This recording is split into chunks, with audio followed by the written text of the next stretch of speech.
1절 말씀부터 마지막 절까지 우리 한 절씩 교독으로 보십니다. 1절 말씀 먼저 제가 봉독합니다. 여호와여, 어느 때까지니까 나를 영원히 잊으시나이까? 주의 얼굴을 나에게서 어느 때까지 숨기시겠나이까?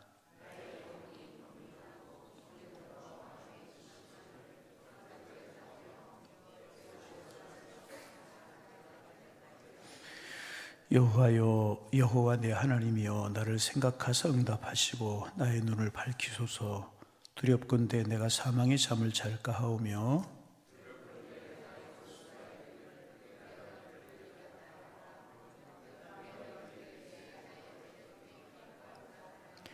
나는 오직 주의 사랑을 의지하여 싸우니 나의 마음은 주의 구원을 기뻐하리이다.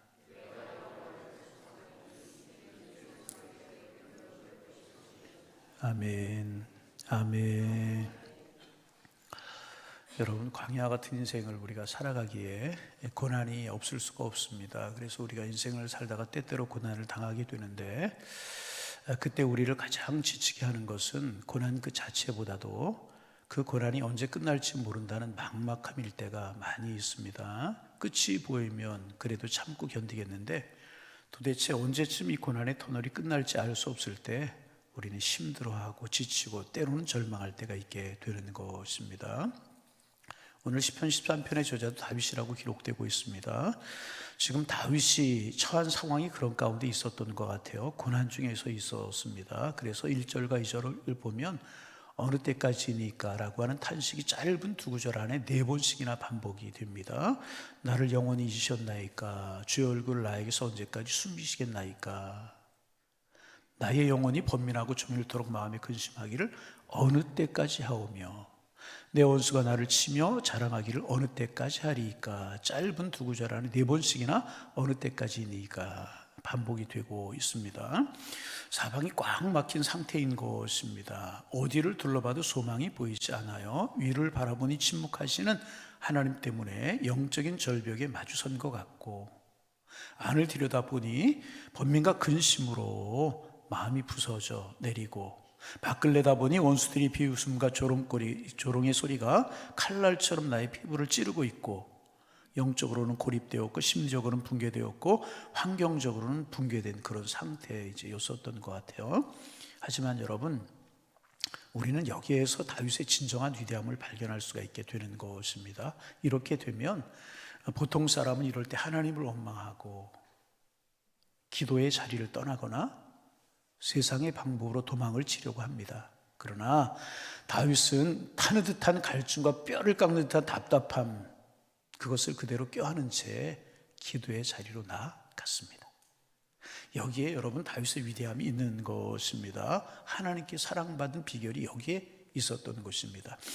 그는 이 절망의 순간에 침묵하거나 도망치거나 답답함을 가지고 이제 도망친 것이 아니라 그 답답함을 가지고 하나님 앞에 엎드렸다는 거예요. 기도의 자리로 나아갔다는 것입니다.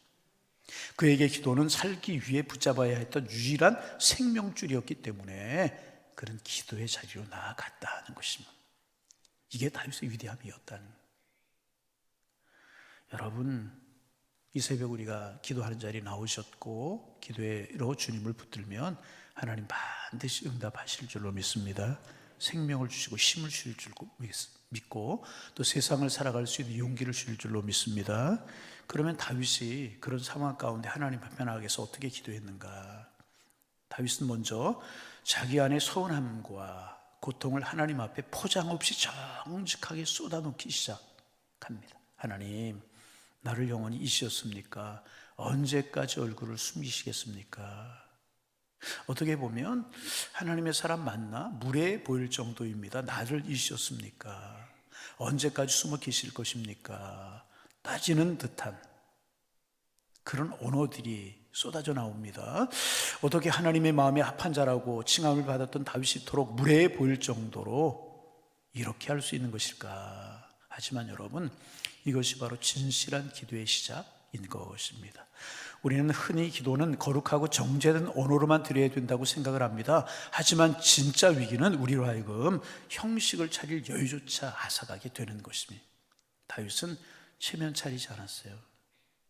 체면 차리는 종교인이 아니라 아버지를 찾는 자녀의 심정으로 하나님 앞에 무릎을 꿇고 기도하기 시작합니다. 여러분, 길을 가다가 모르는 사람이 나에게 화를 내거나 울며 불평하면 우리는 당황하고 피하지 않습니까? 하지만 내 자녀가 밖에서 매를 맞거나 억울한 일을 당하고 돌아와서 내 품에 안겨서 아버지 왜 가만히 계셨어요? 어떻게 이럴 수 있습니까? 라고 울며 소리친다면 어느 부모가 그 아이를 무례하다고 나무래겠습니까?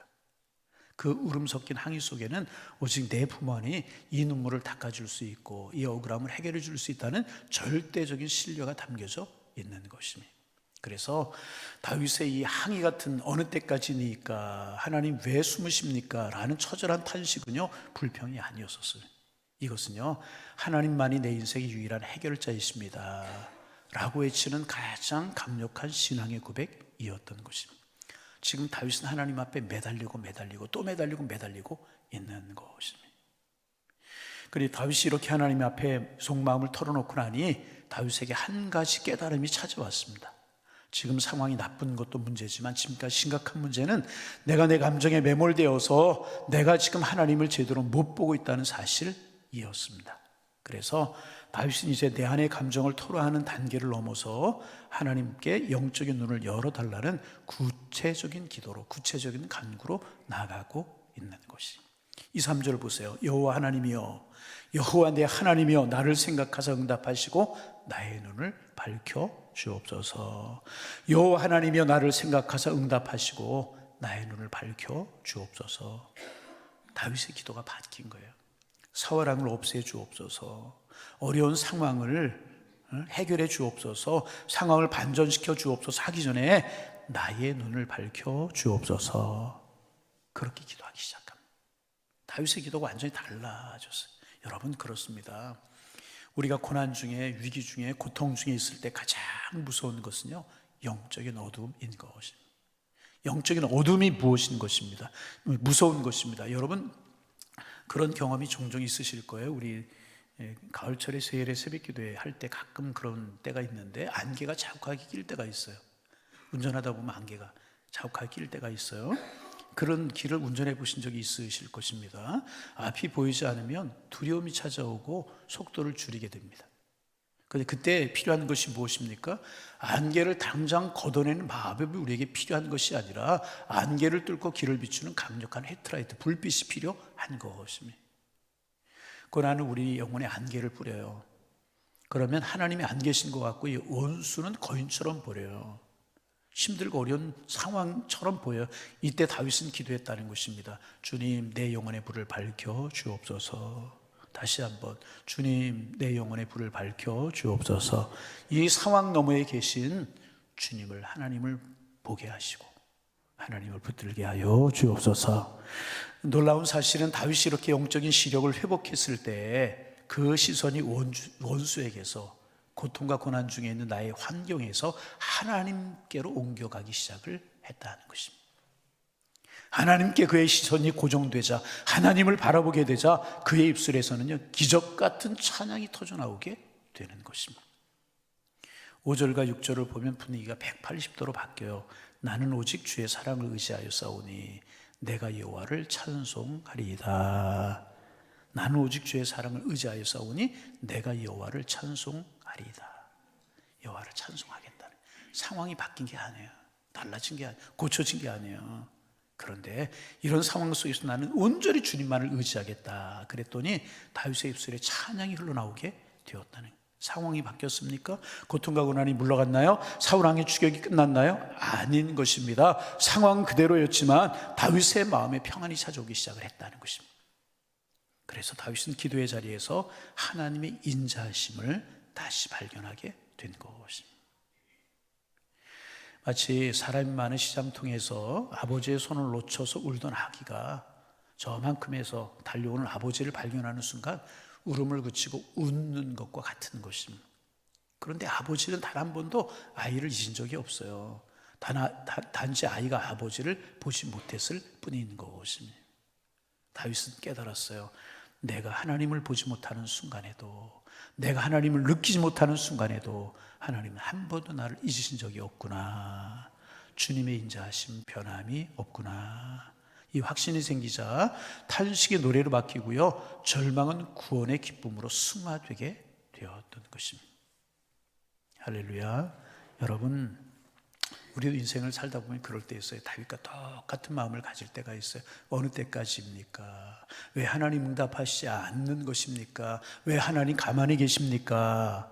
이럴 때가 있어요. 그리고 그 고통의 시간에 하나님은 무엇을 하고 계실까? 그런 생각이 마음속에 들 때가 있어요. 옛날에 한 여인이 은을 정련하는 은 세공사를 이제 찾아가서 물었답니다. 은이 깨끗하게 정련되었는지 어떻게 아십니까? 그러자 세공사가 대답을 했다는 것입니다. 은을 정련하는 동안에 저는 은에서 눈을 한 번도, 조금도 은에서 눈을 떼지 않습니다. 은을 녹이는 불이 너무 뜨거우면 은이 상하고, 불이 너무 약하면 불순물이 빠지지 않기 때문에 은을 정련하는 동안에 저는 한 번도 은에서 눈을 떼지 않습니다. 그렇게 대답을 하더라고요. 여인이 다시 물었답니다. 그럼 언제 불에서 은을 꺼내시나요? 언제 불에서 은을 꺼내시나요? 그러자 세공사가 미소를 지으면서 대답을 했답니다. 은이 녹아서 은이 녹아서 은물이 되어서 은물이 거울처럼 맑아져서 그 속에 비친 나의 얼굴이 선명하게 보일 때 은물을 꺼냅니다. 그랬다는 거예요. 여러분, 내가 지금 고난 중에 있고 고통 중에 있고 말 못할 시험 중에 있을지라도 여러분, 하나님은요 단 1초도 눈을 떼지 않고 우리를 지켜보십니다. 할렐루야. 하나님의 목적은 우리를 태우는 것이 아니라, 하나님의 목적은 우리를 태우는 것이 결코 아니에요. 그 고난으로 우리를 쓰러뜨리 태우려고 하는 것이 아니라, 하나님의 목적은 우리의 영혼 속에 하나님의 영상이 선명해질 때까지 우리를 빚어가시는 거라.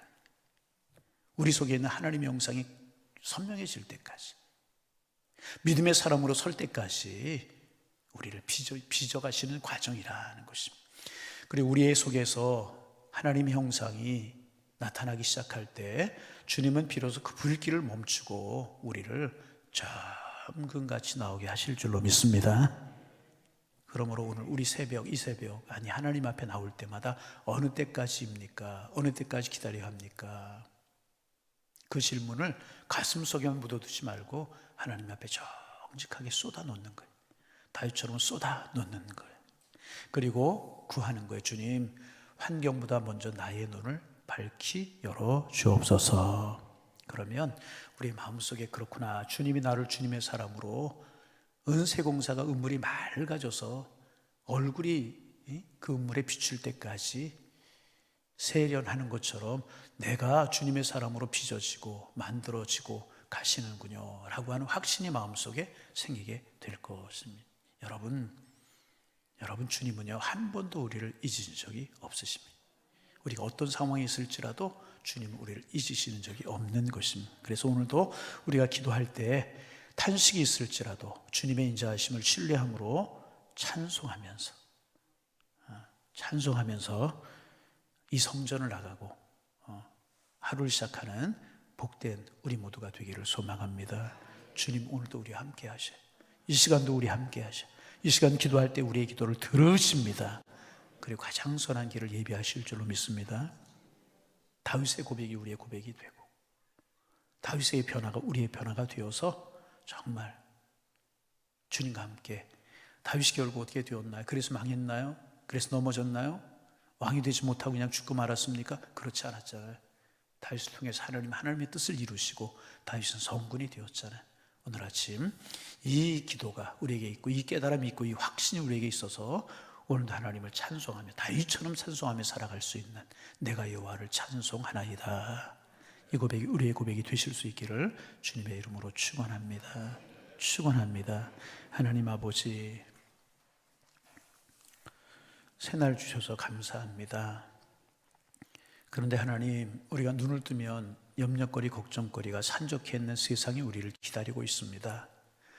그래서 염려로 시작하고 근심과 걱정으로 살아가야 될 때가 많고 탄식하며 살아갈 때가 참 많이 있습니다. 하나님, 우리가 살아가는 세상에 광야 같기 때문에 그런 일이 우리에게 있을 수밖에 없는데, 그럴 때마다 하나님, 주님께 엎드리는 저희가 되게 하여 주옵소서. 주님께 문제를 들고 나아가게 하여 주옵소서. 하나님, 언제까지입니까? 언제까지 기다리게 하십니까? 다윗처럼 우리도 하나님 앞에 부르짖어 기도할 수 있도록 축복하여 주옵소서. 그래서 주님이 나와 함께 하신다는 확신이 우리의 마음속에 생기게 하시고, 결국 내 마음이 바뀌어 다윗이 찬송하며 살아갔던 것처럼 우리 그런 일이 있을 것 기대하면서 오늘 아침에도 기도할 수 있는 저희가 될 수 있도록 하나님 함께하여 주옵소서. 우리의 상한 심령을 받아주시고 무엇보다 우리의 어두워진 영적인 눈을 밝혀 주옵소서. 고난의 안개 너머에 우리를 단 한순간도 놓치지 아니하시는 주님의 얼굴을 보게 하여 주옵소서. 우리를 전근같이 빚어가시는 주님을 신뢰하며 주님을 찬송하며 일어설 수 있는 저희가 될 수 있도록 하나님 축복하여 주옵소서. 오늘도 육체적인 고난으로 또 경제적인 문제로 삶의 고난 속에서 힘들어하고 어려워하는 심령들, 이 말씀 기억하게 하시고 주를 바라볼 수 있도록 하나님 축복하여 주옵소서. 다시 한번 기도합니다. 우리를 정금같이 빚으시는 주님을 신뢰하게 하시고 다시 찬송하며 일어설 수 있는 저희 모두가 다 될 수 있도록 하나님 축복하여 주옵소서. 하나님, 부활절을 지내게 하시고 부활의 절기를 살아가게 하시오니 감사합니다.